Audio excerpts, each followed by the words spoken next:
Ni hasi nintzen alkate moduan, 2003 urtean, 8 urte gazteago, 40 urtekin.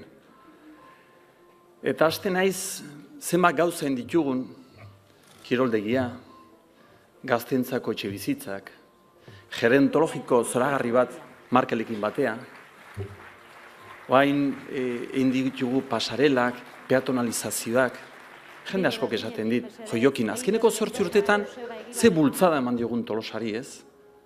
Orduan, alde batetik atzea pentsatze du, baina aldi berean, hurrengo 4 urtetarako, ametsa egiteko aukera ematen digu. Tolosa indartsu izango da, Tolosaldea indartsu bat balimadoko, han eta bezala, edo berdin Ibarra, Bilabona, Zizurkil, Asteaso, danak elkarrekin. Zuek baldakizue, Euskal herrik, herri bakoitzak, estaduko edozein herriarekin alderatuz, urtero, ez behin, ez urtero, gure aurrekontuetan 120 gehiago daukaula. Herri honetan dugun momentu hau kontutan izan da, jakinik zer daukagun jokuan, bakea lortuta finkatzeko garaia iritsi den honetan, erabakitzeko eskubidea gauzatzeko garaia iritsi den honetan, eta justizia soziala nola ez, garai latz hauetan zenbat eta zenbat jende gelitzen ari den bide bazterrean, eta lehendakariak ez du lidergorik mantentzen. Eta hori dain zuzen gertatzen ari zaiguna. Txontxongiloaren ariak beste batek mugitzen ditu, Alderdi Popularrak hain zuzen. Rajoi Basagoiti berdin zait, baina Alderdi Popularrak. Hala ere, ez gaitezen beren trampan erori. Hau da, ez ezagun pentsatu lehendakari gizajua, ezin du egin nahi duna Alderdi Popularrak ez diolako usten. Ze txontxongilo hau ez da gezurretako txontxongilo hau bezala. Bea biziduna da, eta biziduna gustora ez badago oso argi dauka zer egin behar duen, ariak askatu. Hori egin beharko luke, ariak askatu. Eta orduan beren hortasun propioarekin aurre jarraitu. Baina ez badu egiten, da ez duelako nahi.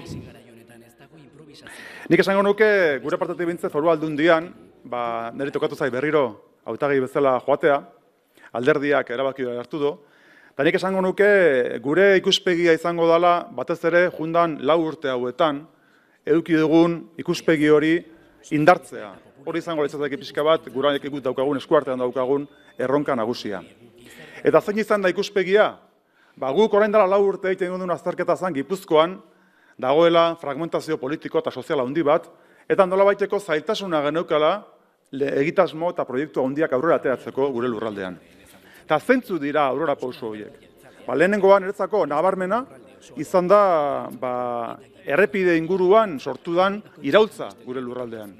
Bigarren, garraio publikoaren inguruan herri honek eta lurralde honek egin duen apustu latza. Momentu honetan txartela, lurralde guzoko txartel bakarra, 200.000 hiritarrek daukate Gipuzkoan. Hirugarren arloa, gizarte politiketan, geroz da behar handiago dauzkagu.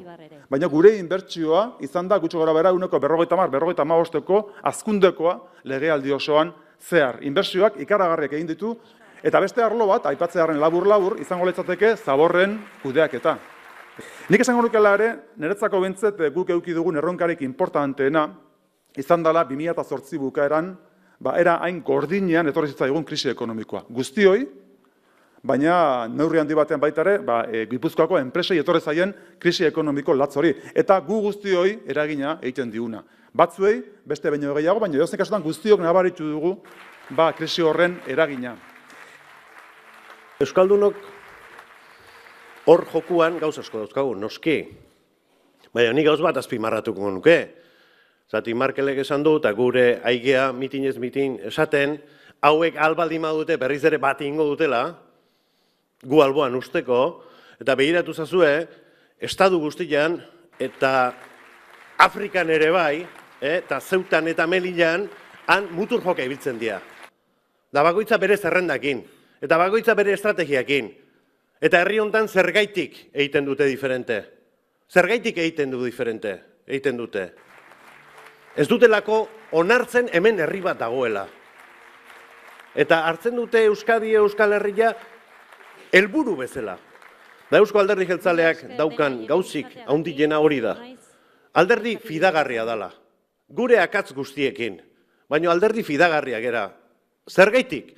Batetikan ez geralako alderdi konbentzional bat.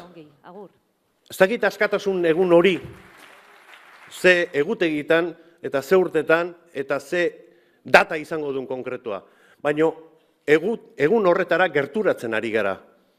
Eta gu daukagu gure logikaren barruan eta gure egitekoaren barruan misio bat.